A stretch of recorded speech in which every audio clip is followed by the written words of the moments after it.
आप जब थे एफबीआर में तो उस वक्त के आर्मी चीफ के साथ उनके मुशावरत से, उनकी मर्जी से चलते थे? किसके साथ? आर्मी चीफ उस वक्त के जो थे, जनरल बाजवा।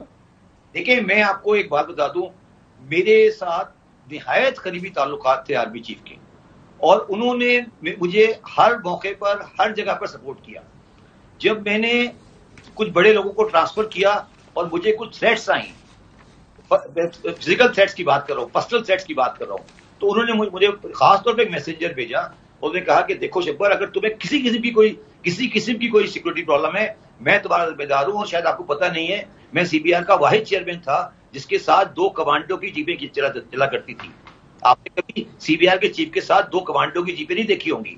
ठीक है। मेरे साथ 2 कमांडो की जीप चलती थी, क्योंकि मैं स्मगलिंग के ऊपर हाथ डाल चुका था। सर, ये लेकिन अब जो कहा जा रहा है, मेरे पास में एक और सवाल है कि ये हमने स्मगलिंग रोकनी है। मुझे याद है एक कमेटी बनी थी आपके वक्त में भी, ये जो अभी जो बना है SIFC, एक आपके दौर में भी बना था। उस वक्त भी मुझे याद है कि स्मगलिंग को क्रैक डाउन करने के लिए, बॉर्डर पोरस जो है उसको रोकने के लिए। मैं स्मगलिंग पे मैं आपको बताता हूँ सर, मैंने स्मगलिंग पे हाथ डाला।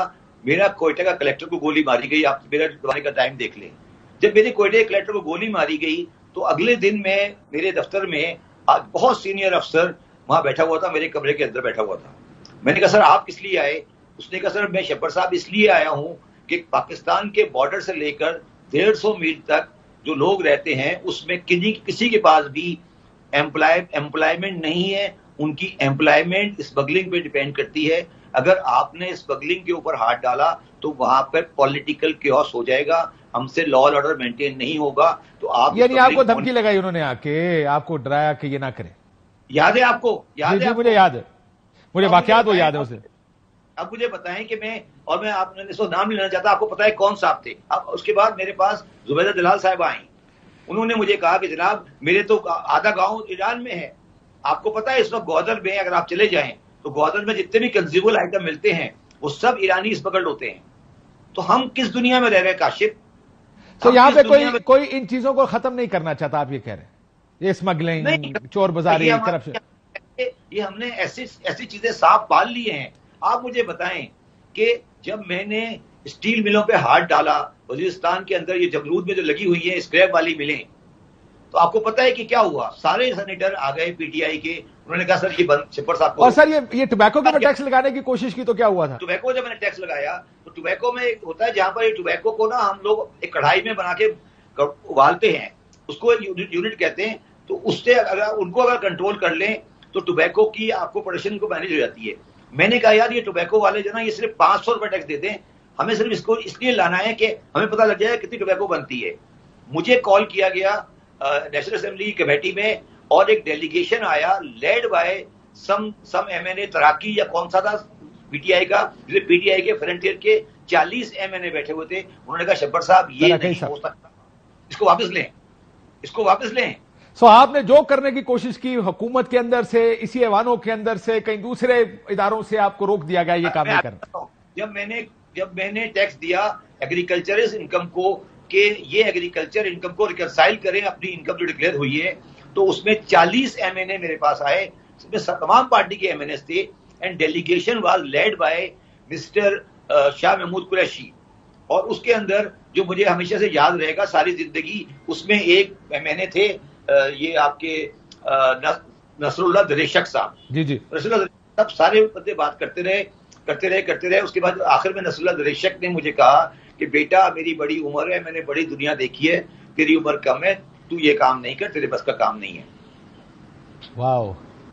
सो आप जब भी निजाम ठीक करने की तरफ जाते हैं, इसी निजाम के बेनिफिशियरीज आके सामने खड़े हो जाते हैं। जब मैंने रिटेलर्स पर हाथ डाला और जब मैंने कंसीड नहीं किया और रिटेलर की और मेरी आखिरी मीटिंग आप बताएं किस जगह, किस लोकेशन, कौन सी लोकेशन पर हुई थी? अच्छा, आई डोंट रिमेंबर, अगर मैं माफी चाहता हूँ। नहीं, वो लोकेशन सिविलियंस की नहीं थी। अच्छा, मैस में की थी आप? अच्छा। तो मेरा मकसद है, देखिए तो आप सोचे ना कि किन लोगों को इन्वॉल्व करना पड़ गया। समझे मेरी बात? समझ गया। आप समझ आशिफ, ये वो चीजें हैं जो हमें, मैं किसी की बुराई या और सर वो स्मगलिंग का मैं फिर दोबारा वापस आऊंगा। आप ठीक कह रहे हैं कि उनकी वजह स्मगलिंग क्यों नहीं रोक पाए आप? ये जो कमेटीज टीम्स बनी थी, उसमें मुझे याद है आर्मी चीफ भी उस वक्त के बैठे थे जब स्मगलिंग रोकने के लिए मीटिंग की गई थी, फौजी बैठे थे, सब बैठे थे। सर मुझे नाकाम कैसे हुआ? मुझे एक बात नहीं, मैं आपको बताता हूं सर, मुझे ईमानदारी से बताएं, क्या आप स्मगलिंग वाया ईरान रोकना चाहते हैं? आप मेरी एक रिक्वेस्ट है आपसे, किसी दिन आप डीजीआई और आर्मी चीफ और प्राइम मिनिस्टर को बुला लें। अगर वो कहते हैं रोकना चाहते हैं, फिर मुझे बिठाते सामने। सर वहां पे प्रॉब्लम ये आ गई है काशिफ, समझो मेरी बात, बलूचिस्तान में जो इस वक्त अगर 50 लाख की आबादी है ना, तो 50 लाख की आबादी में से 30 लाख की आबादी का रोजगार स्मगलिंग पर है। हाँ, लेकिन सर इसमें खाली उनका तो रोजगार है, लेकिन बेनिफिशियरीज कोई और है ना। नहीं ना, वो हाँ, तो मगर रोजगार में प्रॉब्लम ये आ गई है कि रोजगार को मारोगे तो वो लोग वहां रिवॉल्ट हो जाएगी। वो उसने मुझे यही कहा, जो बंदा आया था उसने मुझे यही कहा, शेफर साहब वहां रिवॉल्ट हो जाएगी, वो लोग भूखे मर जाएंगे। ये कहता है। और ये जो अफगानिस्तान की दूसरी साइड है, ये तो आप एक बॉर्डर की बात कर रहे हैं। आगे चले नहीं, एक बात और सुने, वो ये कहते हैं कि अगर ऑयल आ रहा है, अगर ऑयल आ रहा है 30% ऑफ दी डीजल वहां से आ रहा है, 30% ऑफ डीजल, और उसके लिए पाकिस्तान का फॉरेन एक्सचेंज यूटिलाइज नहीं हो रहा। समझ आई मेरी बात काशिफ? समझ गया। तो आंखें बंद कर दो, तो हमारा डॉलर इस्तेमाल नहीं हो रहा, बाजार का डॉलर इस्तेमाल हो रहा है। अगर तुम ऑफिशियली इंपोर्ट करोगे तो पाकिस्तान का डॉलर जाएगा ना। अच्छा। तो काशिफ ये मुझसे नहीं खुलवाओ, मेरे पास बहुत कुछ कहने के लिए है। कोई एक आधी और कहानी सुना दें, उसके बाद मैं बंद करूं प्रोग्राम। एक आधी तो सुना दे। आप ये सोचो, अगर 30% ऑयल आ रहा है, डीजल आ रहा है ईरान से, तो उसका जो पेमेंट जा रहा है वो तो नहीं जा रहा ना वाया एलसी। ओके। वो एलसी नहीं जा रहा, वो तो पाकिस्तान के फॉरेन एक्सचेंज पे आपका बटन नहीं आ रहा ना, वो सारा हवाले से एडजस्ट हो रहा है ना। That's interesting. सो आपने कंक्लूजन ये निकाला अपने टेनर के एंड में, जिसपे आपने कहा यार ये ना मुल्क ठीक हो या ना लोग ठीक इसको करना चाहते हैं। देखिए मेरी जाती कमजोरी थी कि मुझे वहां पे बैक डाउन करना चाहिए था नहीं, मगर मेरी सेहत ने, मेरी फैमिली ने मुझे कहा, मेरी वाइफ ने मुझे कहा कि अगर आपने मजीद प्रेशर लिया तो आपको कोई तकलीफ हो जाएगी, तो आप इसलिए चले जाएं। मैं तो शायद स्टे कर जाता, मगर मेरी वालदा और मेरी बेगम ने कहा नहीं,